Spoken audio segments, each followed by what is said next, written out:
New Year's Eve 2018. Millions are already celebrating the new year.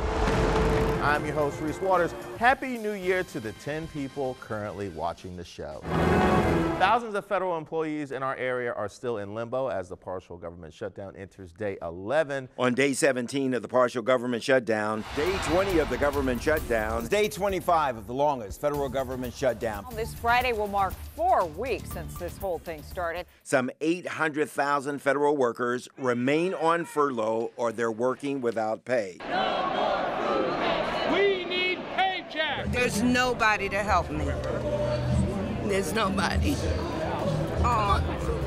All Americans are hurt by uncontrolled illegal migration. We don't govern by temper tantrum. Shutdown over. Breaking details on the deal reached tonight to reopen the government.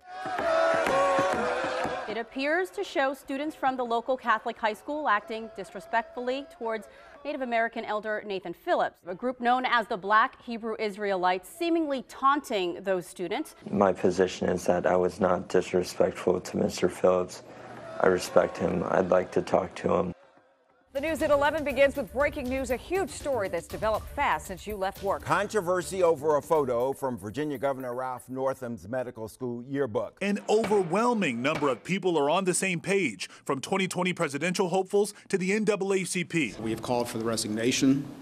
We hope that's what the governor does. Another potential controversy emerging. Tonight, it's a fight for his political life after an allegation of rape added to an earlier accusation of sexual assault. The allegation is completely false. It's completely uncorroborated. A shocker from Richmond, where yet another top Democrat admits to performing in blackface.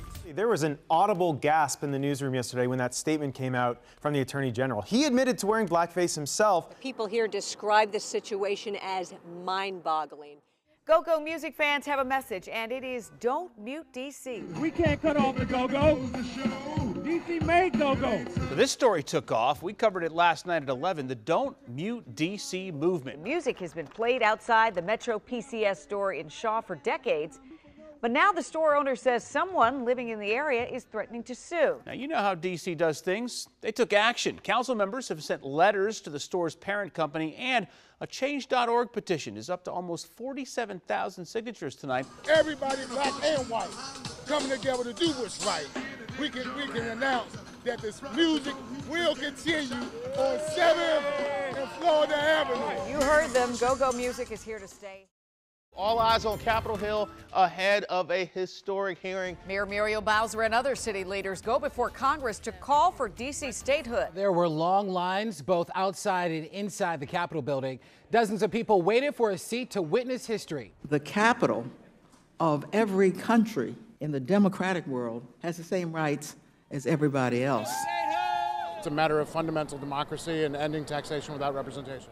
When weather's the big story, this is the place to be. All of these blue boxes are flash flood warnings. We had almost 3.5 inches of rain in D.C. in 50 minutes. Commuters stranded by flash flooding along Canal Road in Northwest. The road came crumbling into the creek below, cutting off Belfast Road from the rest of Potomac. Basically, all of the water and debris rushing through here just crumbled it and ripped it up, and then the road on top had nowhere to go. This lasted for 20 minutes. Gallons of water gushed onto the tracks at the Virginia Square Metro.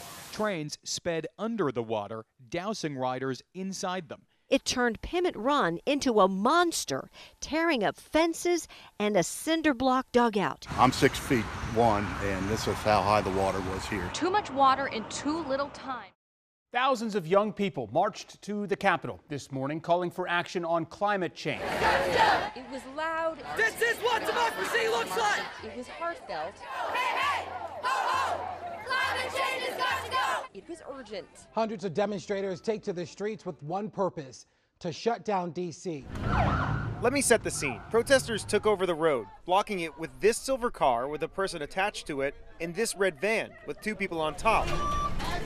Eventually, it was towed away. The people were still on top of the van. They are here to hurt us. Things got a little testy on the sidewalk. Step back, step back. We want people to wake up and see this climate emergency. You don't get mad at the fire alarm for waking you up in the middle of the night when your house is burning.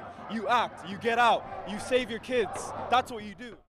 It is election day for people in Virginia and parts of Maryland. These days, it seems like Virginia is all people are talking about. Vote Virginia and vote Republican. Virginians aren't going to be fooled again. With redistricting coming up next year, control of the General Assembly here is hugely important. For the first time in 26 years, Democrats have taken control of the Virginia legislature. Now, this is a big deal. Virginia is officially blue. Congratulations. 1993 is the last time that Democrats have held all of these seats. The race that gave the Democrats the Senate is this one. Democrat John Bell defeated Republican Gary Higgins. Northern Virginia now completely blue.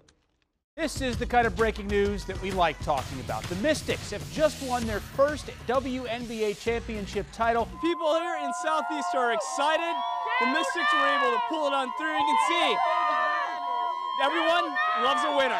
It was such a good game. Finally, a champion come to Washington, D.C. And who knows what's going to happen with the Nationals? I mean, wow, should we call this Titletown yet? It's pretty good. The Philadelphia Phillies held a news conference today to introduce Bryce Harper to the city of brotherly love. Sorry, Nats fans.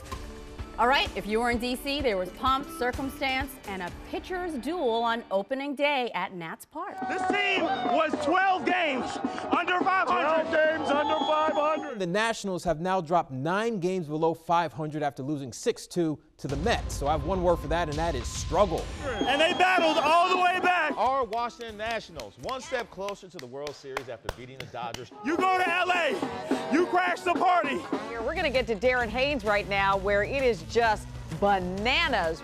You come to St. Louis, you stop them in your Air Force Ones. They know that their Nationals are going to the World Series for the first time in franchise history. We are going to the World Series.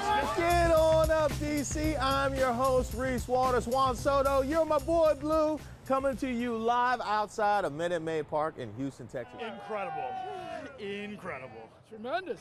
Scherzer's pitching tomorrow. I think we got it, honestly. We're going to win. Breaking news, the Washington Nationals are World Series champions. Enjoy it, D.C. Enjoy it, Maryland. Enjoy it, Virginia. These guys behind me right here, man, I'm going to bust out of tears. Thank you.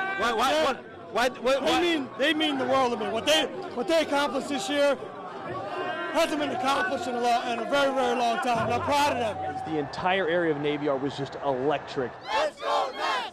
Let's go, Nats! Today we got to witness history. With the Nats World Series crown, the nation's capital is now the sports capital of the country. Until today, it still felt a little surreal. It hadn't sunk in yet, but seeing all these people, seeing what it means to the fans, my gosh, man, you really start to realize how special this is. Coming down Constitution, it's been phenomenal. The outpouring of the fans, the love from the fans, I mean, it's unbelievable.